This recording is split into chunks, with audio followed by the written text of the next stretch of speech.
Assalamualaikum warahmatullahi wabarakatuh.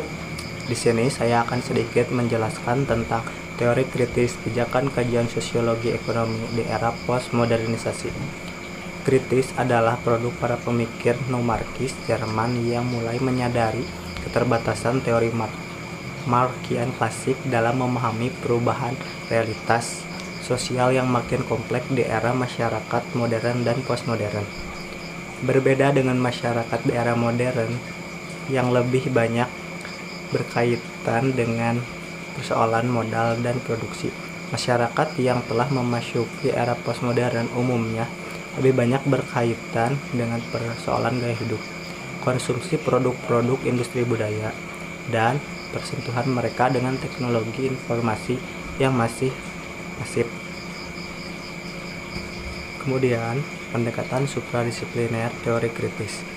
Teori kritis menawarkan pendekatan multidisipliner atau lebih tepat disebut pendekatan supradisipliner untuk teori sosial yang menggabungkan perspektif-perspektif yang bersumber dari ekonomi politik, sosiologi, teori kebudayaan, filsafat, antropologi, dan sejarah.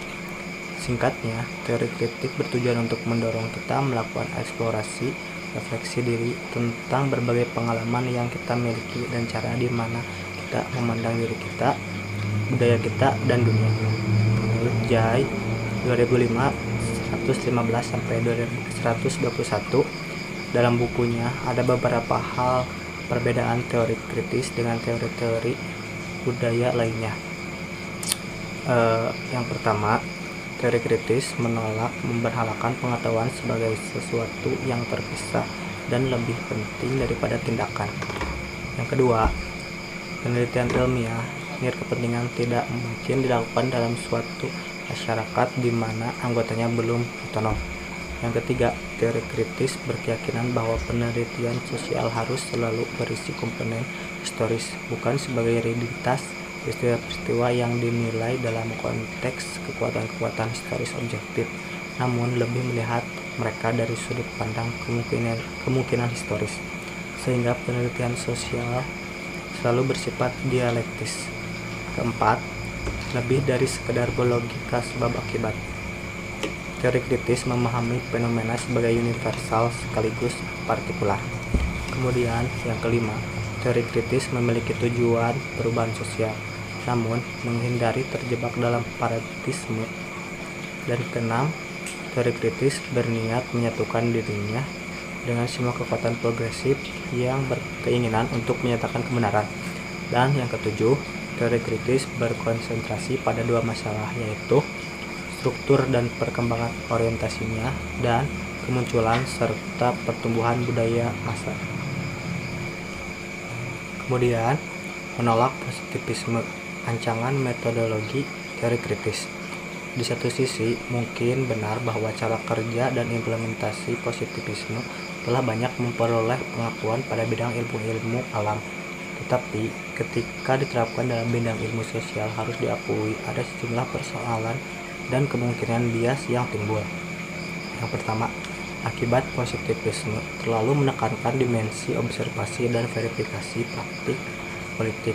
Daya dorong positis ini akhirnya seringkali mempersempit secara tajam ruang analisis empiris.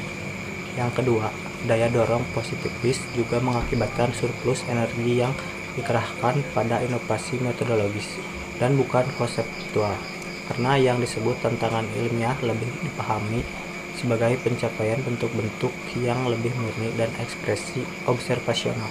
Yang ketiga, persuasi positivis juga melumpuhkan praktik sosial untuk berteori. Diakui atau tidak, penerapan positivisme yang terlampau ketat pada akhirnya akan menyebabkan terjadinya reduksi ilmu pengetahuan, bahkan kematian ilmu pengetahuan itu sendiri yang makin menjauhi realitas sosial. Berbeda dengan positivisme yang bertujuan memproduksi hukum sosial dan cenderung mengkaji realitas dan masalah sosial semata sebagai imbas atau dampak dari faktor sosial yang lain, dengan ukuran-ukuran amanat yang tertata. Dalam hal ini, paling tidak ada dua faktor dua fokus utama yang akan menjadi perhatian teoritis kritis. Yang pertama pada proses represi kultural yang dialami individu dalam perkembangan industri kapitalisme yang mendominasi eksploitatif, patriarkis, dan lain sebagainya, dan bagaimana individu yang menjadi korban perkembangan situasi tersebut merespon dunia dan sekitarnya. Kemudian yang kedua, fokus utama teori kritis adalah minatnya pada dialektika, yakni memahami realitas sosial sebagai sebuah totalitas. Perbedaan perspektif positivistik, interpretatif, dan teori kritis. Dibandingkan perspektif yang lain, kelebihan kritis karena perspektif ini bersifat atau indisipliner, di mana tujuan utama teori kritis adalah penggunaan sistematik semua disiplin riset keilmuan sosial demi mengembangkan sebuah teori yang komprehensif tentang masyarakat. Teori kritis dalam praktiknya biasanya akan menggabungkan pendekatan ekonomi politik, psikologi sosial, dan teori budaya, sehingga dapat diperoleh penjelasan yang benar-benar lengkap dan konseptual. Dalam penelitian perspektif kritis, term yang digunakan bukanlah validitas, sebagaimana banyak digunakan dalam perspektif positivistik, melainkan kepercayaan. Adapun yang digunakan untuk menilai kepercayaan dalam penelitian yang menerapkan perspektif teori kritis antara lain: yang pertama, dengan memperhatikan kredibilitas dan gambaran realitas yang diskonstruksi. Kedua, dengan akomodasi antisipatif. Menurut Denzin dan Lincoln, dalam perspektif teori kritis kontemporer, saat ini paling tidak telah lahir 4 mazhab baru di bidang penelitian sosial, yaitu: yang pertama, tradisi teori kritis neo-marxis yang dihubungkan paling dekat dengan karya Horkheimer, Adorno, dan Marcuse. Yang kedua, tulisan-tulisan genealogis Michael Foucault. Yang ketiga, praktik-praktik dekonstruksi post-strukturalitas yang dikaitkan dengan Derrida. Dan menurut Denzin dan Lincoln, dalam perspektif teori kritis kontemporer, saat ini paling tidak telah lahir 4 mazhab atau baru di bidang penelitian sosial, yaitu: yang pertama, tradisi teori kritis neo-marxis yang dihubungkan paling dekat dengan karya Horkheimer, Adorno, dan Marcuse. Yang kedua, tulisan-tulisan genealogonis Michael Foucault. Yang ketiga, praktik-praktik dekonstruksi post-strukturalis yang dikaitkan dengan Derrida. Dan yang keempat, aliran-aliran postmodernis yang dihubungkan dengan Derrida, Foucault, Lyotard, Albert, dan teoritis postmodern yang lainnya. Teori kritis bermula dari Frankfurt School.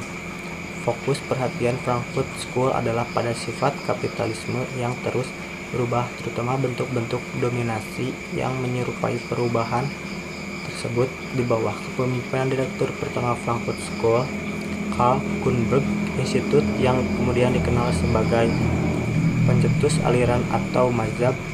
Frankfurt tersebut semula aktif mengadakan kajian-kajian empiris, historis, dan yang berorientasi pada pemecahan masalah atas gerakan kelas pekerja Eropa. Ciri dan sumbangan teori kritis.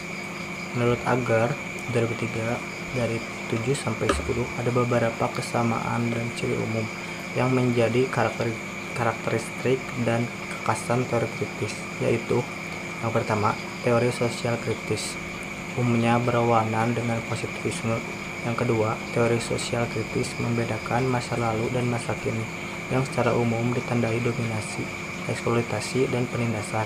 Yang ketiga, teori sosial kritis berpandangan bahwa dominasi bersifat struktural. Yang keempat, teori sosial kritis berkeyakinan bahwa struktur dominasi diproduksi melalui kesadaran palsu manusia, dilanggengkan oleh ideologi. Yang kelima, teori sosial kritis berkeyakinan bahwa perubahan sosial dimulai dari rumah. Yang keenam, mengikuti pemikiran Marx. Teori sosial kritis menggambarkan hubungan antara struktur dan manusia secara dialitas. Yang ketujuh, dengan mengaitkan kehidupan sehari-hari masyarakat dengan struktural sosial skala besar. Kelemahan fundamental. Secara lebih tegas, Srinati 2007 menyatakan bahwa teori kritis dari mazhab Frankfurt dituding gagal dalam dua hal, yaitu yang pertama, kegagalan untuk memberikan bukti empiris atas teorinya, dan yang kedua, penggunaan bahasa yang samar sekaligus tak terpahami untuk mengungkapkan gagasan-gagasannya. Secara lebih terperinci, Agar 2003-296 telah mencoba merumuskan beberapa kritik yang dilontarkan kepada teori kritis sebagai berikut. Yang pertama, teori kritis bersifat non-kuantitatif sehingga gagal meraih standar metodologis sains. Yang kedua, teori kritis dinyatakan bersifat politis, menolak adopsi standar bebas nilai positif. Ini adalah sosiologi kursi malas. Dan yang ketiga, teori kritis tidak memiliki data, mempertahankan spekulasi murni. Kemudian, perkembangan teori kritis saat ini. Ben Agar 2003-339 sampai 384. Misalnya, saat ini telah mengidentifikasi yang tidak terdapat 11 tempat di mana teori kritis telah atau dapat diterapkan pada berbagai penelitian empiris yang berkaitan dengan tema-tema.